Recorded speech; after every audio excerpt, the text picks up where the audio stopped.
అలాగే మా న్యాయవాది సీనియర్ న్యాయవాది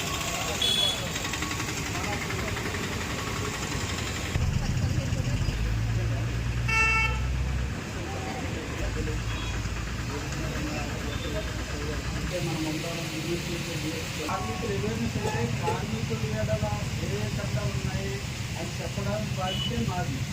చట్ట పరిధిలో మీరు ఏ పోరాటం అనేది చేయాలి, చట్ట పరిధిలో మీరు ఏమేమి చేయాలి, తద్వారా సత్వర పరిష్కారం పొందాలి. ఆ పొందడానికి మీకు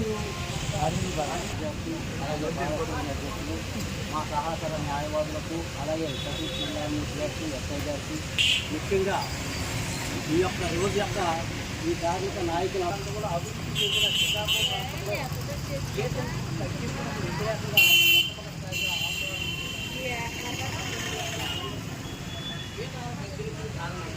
తర్వాత 1880 సంవత్సరంలో 8 గంటలు కలిపి ఆ విధంగా ఆర్గనైజేషన్ ఏర్పడింది. అలాగే దాని తర్వాత అమెరికన్ కైన్ 8 గంటల ఫలితం కోసం చెయ్యాలని సమ్మె ప్రారంభించడం జరిగింది. అప్పుడు ఆ సందర్భంగా యాజమాన్య వర్గాలు కుట్రలకు పాల్పడి ఆ సందర్భంగా